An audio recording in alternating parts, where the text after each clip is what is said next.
येणार आहे, कारण की ज्या भागात अद्यापही पाऊस झालेला नाही त्या शेतकऱ्याला सांगू इच्छितो की तुमच्यासाठी आनंदाची बातमी. आज 30 जून पासून ते 8 जुलै पर्यंत तुमच्यामध्ये राज्यात सर्वत्र सगळीकडे जोराचा पाऊस पडणार आहे, म्हणून हा अंदाज लक्षात यायचा. म्हणजे आज बऱ्याच भागामध्ये सांगायचं झालं तर विदर्भामध्ये 11 जिल्हे वर्धा, नागपूर, भंडारा, गोंदिया, चंद्रपूर, यवतमाळ, अकोला, वाशिम, हिंगोली, अमरावती, बुलढाणा या आज मात्र बऱ्याच भागामध्ये जिथं पाऊस पडला नाही ते भागात देखील पडणार.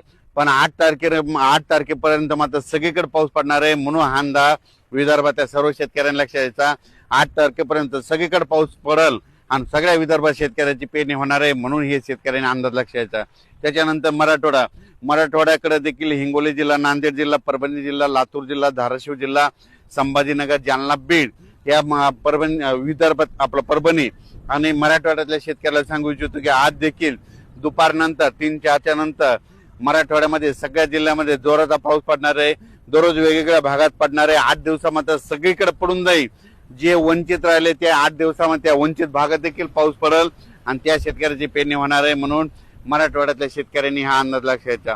त्याच्यानंतर पश्चिम महाराष्ट्रातल्या शेतकऱ्याला सांगू इच्छितो की 8 दिवसामध्ये तुमच्या इकडे देखील जे भाग सुटलेला त्या सुटलेल्या भागात देखील पाऊस पडणार आहे, म्हणून हे अंदाज लक्षात घ्यायचा. त्याच्यानंतर उत्तर महाराष्ट्राकडे नंदुरबार जिल्हा झालं, धुळे जिल्हा झालं, जळगाव जिल्हा झालं, नाशिक, पुणे ह्या पट्ट्यातल्या सर्व शेतकऱ्याला सांगू इच्छितो तुमच्याकडे देखील म्हणजे आजच दुपारनंतर बऱ्याच ठिकाणी पाऊस जोराचा सुरुवात होणार आहे.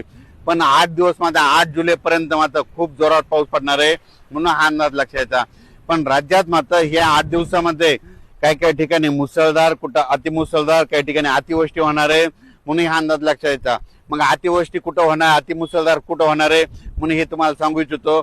सर्वप्रथम मुंबईकरांनी हा अंदाज लक्षात घ्यायचा आणि सतर्क करायचं. मुंबईकडे म्हणजे 8 जुलैपर्यंत जोराचा पाऊस पडणार आहे, म्हणून मुंबईच्या जनतेने सतर्क राहावे. पुण्याकडे देखील खूप पाऊस पडणार आहे.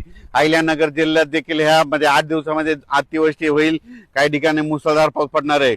उत्तर महाराष्ट्राकडे नंदुरबार जिल्हा, नाशिक जिल्हा, जळगाव जिल्हा, धुळे जिल्हा, संभाजीनगर, त्याच्यानंतर बुलढाणा जिल्हा, अकोला जिल्हा, अमरावती ह्या पट्ट्यात मात्र अतिमुसळधार पाऊस पडणार आहे, म्हणून हा अंदाज लक्षात घ्यायचा.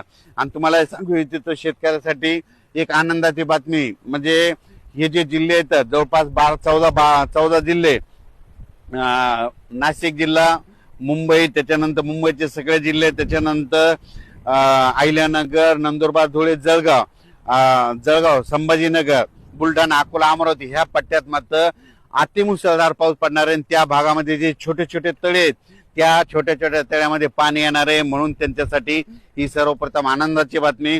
त्याच्यानंतर राज्यातल्या हे जे पाऊस आहे तिकडे जर मुसळधार पाऊस पडत असला तर उर्वरित राज्यात मात्र रिमझिम कुठं, जोरात कुठं, पेंडोल तासा पाऊस पडणार आहे. 8 दिवसात मात्र संपूर्ण महाराष्ट्र आपण टाकणार आहे, म्हणून हे अंदाज लक्षात घ्यायचा. ज्या शेतकऱ्याच्या शेतामध्ये जर वापसा असेल, ईदभर ओल असेल तर तुम्ही तुमच्या पेरणीचा निर्णय घ्या, कारण की 8 दिवस राज्यात चांगला जोराचा पाऊस पडणार आहे, म्हणून हे शेतकऱ्यांना लक्षात घ्यायचं. या पावसाचा विशेष आहे की कमी वेळात जास्त पाऊस पडणार आहे, म्हणून हा सर्व शेतकऱ्यांना अंदाज लक्षात घ्यायचा. पश्चिम महाराष्ट्रातल्या शेतकऱ्याला सांगू इच्छितो बारामती झालं, सातारा जिल्हा, सोलापूर जिल्हा, सांगली जिल्हा त्या भागात देखील म्हणजे आजपासून बऱ्याच भागामध्ये पाऊस सुरू होणार आहे, म्हणून अंदाज लक्षात घ्यायचा.